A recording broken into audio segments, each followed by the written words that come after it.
Good day, Earth viewers. I'm Omar from O.D.A. TV. Join me as I give you today's top news headlines. Lilia Valetita was 9 years old when she was killed, stabbed through the chest while she played with a hula hoop just a few steps from the shop where her mum was working. It was a summer's evening. Earlier that day, Lilia and her mum had been out for lunch and went shopping. CCTV footage shows Lilia playing in the last few minutes of her life. 2 different cameras show Scarbus standing at the end of the road. He seems to be watching Lilia before taking the knife from his back pocket, walking towards her and stabbing her. Yeah, and they took me inside, then I realized that's it, she's gone. Because they wasn't rushing or anything. Described in court as a man on the prowl, lawyers suggested he was waiting to find a child with no adult nearby to protect them. Police searched the town for 2 days before they found and arrested him. Come here. Right, you're under arrest, okay, on suspicion of the murder. The jury here at Lincoln Crown Court was told the question wasn't whether David Escarbus had killed Lilia, but whether he could be held responsible for his actions. Ultimately, it took the jury here 7.5 hours to find that he could, and they found him guilty of murder. President Trump just gave his longest ever speech to Congress during the State of the Union address, and he made a lot of claims. Let's talk through 3 of them in 90 seconds. First, he said this about people crossing the border. In the past 9 months, 0 illegal aliens have been admitted to the United States. It's true no illegal migrants have been formally admitted to the US over that time, so released from custody once they've been caught crossing into the US. But that doesn't mean there have been no illegal crossings. The official stats show several thousand illegal crossings each month under Trump, though that's still a big drop from under former President Joe Biden. Next up, jobs. Trump said this. More Americans are working today than at any time in the history of our country. Think about that. So on the surface, this appears to be true. The number of people employed is at the highest figure on record. But the US population is also the biggest on record. And unemployment is also slightly up under Trump, from 4.1% at the end of Biden's term to 4.3% in January. And Trump also made this claim on the price of gasoline. Gasoline, which reached a peak of over $6 a gallon in some states under my predecessor, it was quite honestly a disaster, is now below $2.30 a gallon in most states, and in some places $1.99 a gallon. So gas prices have fallen. However, the national average price for a gallon of gas peaked at around $5 in June 2022 under Biden, not $6 like Trump claims. The current average national price has fallen to just under $3. But this isn't the $2.30 Trump claimed. In fact, only one state, Oklahoma, comes close, where the average price is at $2.37.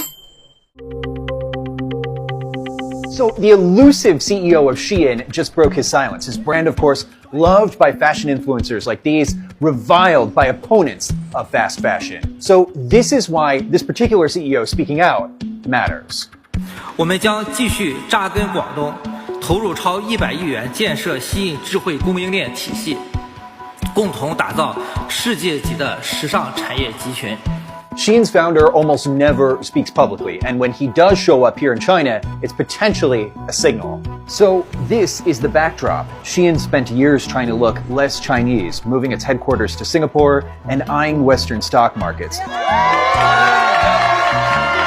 But the company's CEO, Shu Yangtian, who also goes by the name Sky or Chris, appears to be making a major pivot. Earlier this week, he pledged to invest more than $1 billion into China's factory heartland. Why? Well, US-China tensions are elevated. Small packages sent to the US are forced to pay tariffs, and European regulators are circling. So now, Shein is seemingly publicly recommitting to strengthening ties with Beijing. Geopolitics changed the playbook. It's not just about clothes, but what happens when global pressure hits fast fashion. Suffice it to say, it is highly unusual to see shootouts in open sea like that. It's not something that happens every day. It's something, frankly, that hasn't happened with Cuba in a very long time. But we're going to find out. We're not going to base our conclusions on what they've told us. And I'm very, very confident that we will know the full story of what happened here, and we will know it soon.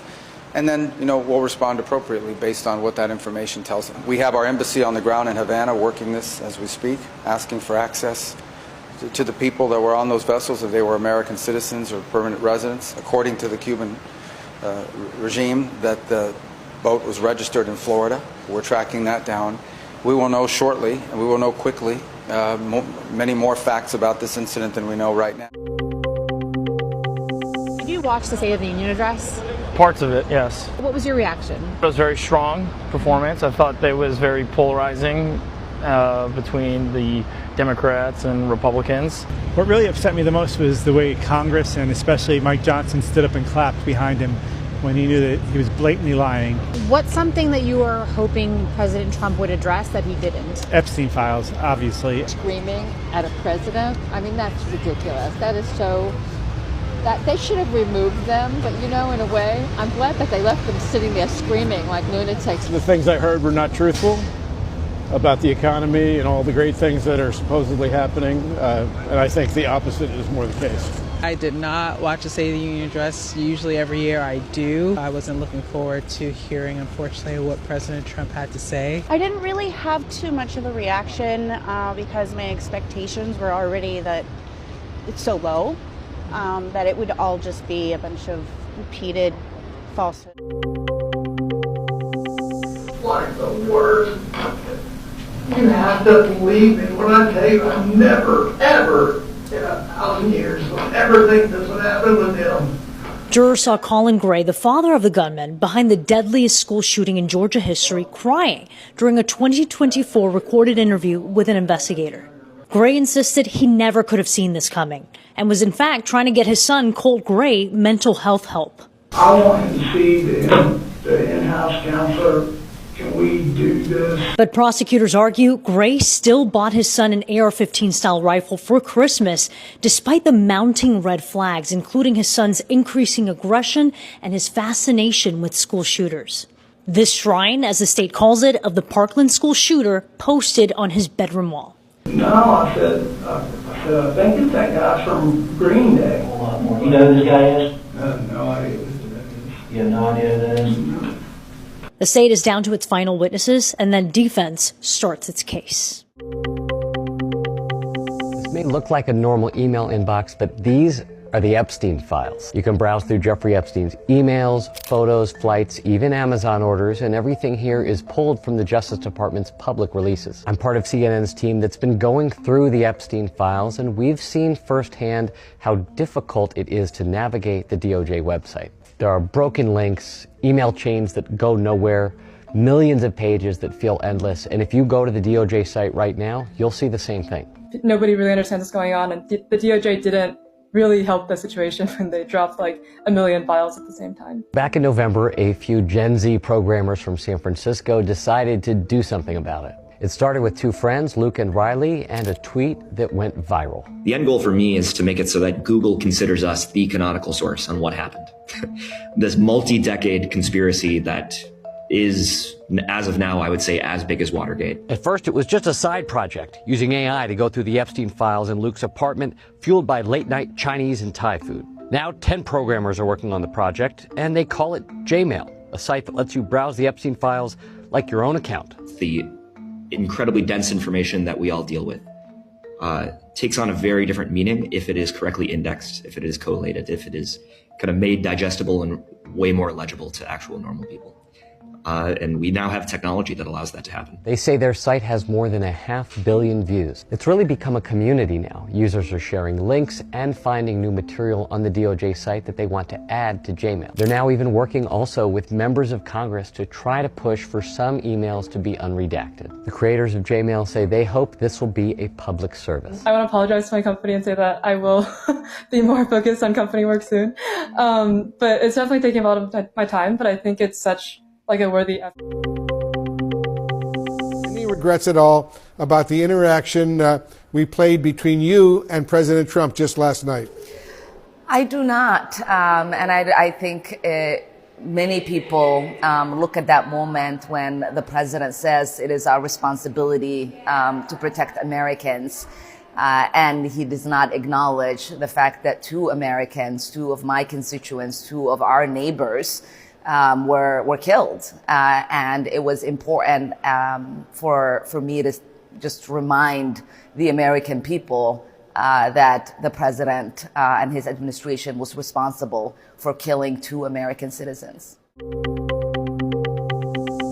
Larry Summers, the former Treasury Secretary and Harvard president, is retiring from the Ivy League school at the end of the academic year. Summers described the retirement as a, quote, difficult decision, and it's one that comes amid scrutiny over the famed economist's ties to Jeffrey Epstein. Documents released in recent months revealed that Summers had years of personal correspondence with Epstein. Summers previously said he was, quote, deeply ashamed by his relationship with Epstein. In addition to retiring, Summers has resigned from a key position at the Harvard Kennedy School.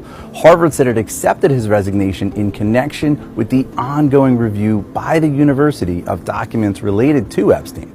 And the university says Summers will remain on leave until his retirement. Are you fed up of feeling cold? Well, you'll be glad to hear the sun is getting stronger. So in the UK, you might have started to feel some actual warmth to the sun. There's even a name for it, apricity, which describes the feeling of the sun on your skin in winter. And don't forget your SPF, because according to Cancer Research UK, by mid-March, the sun will be strong enough to cause some skin damage on sunny days if you don't have any sun protection.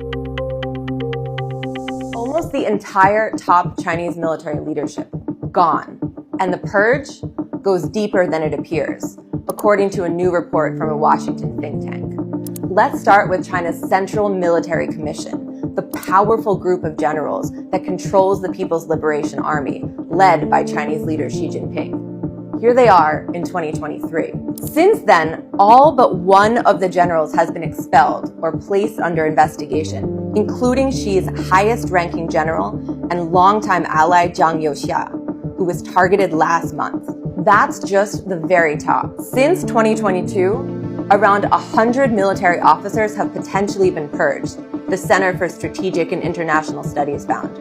For example, CSIS said Joint Staff Deputy Chief Jing Jianfeng hasn't been seen at function since last year. A purge of this scale affects roughly half of the 176 leadership positions in the PLA, when taking into account positions that have been purged more than once.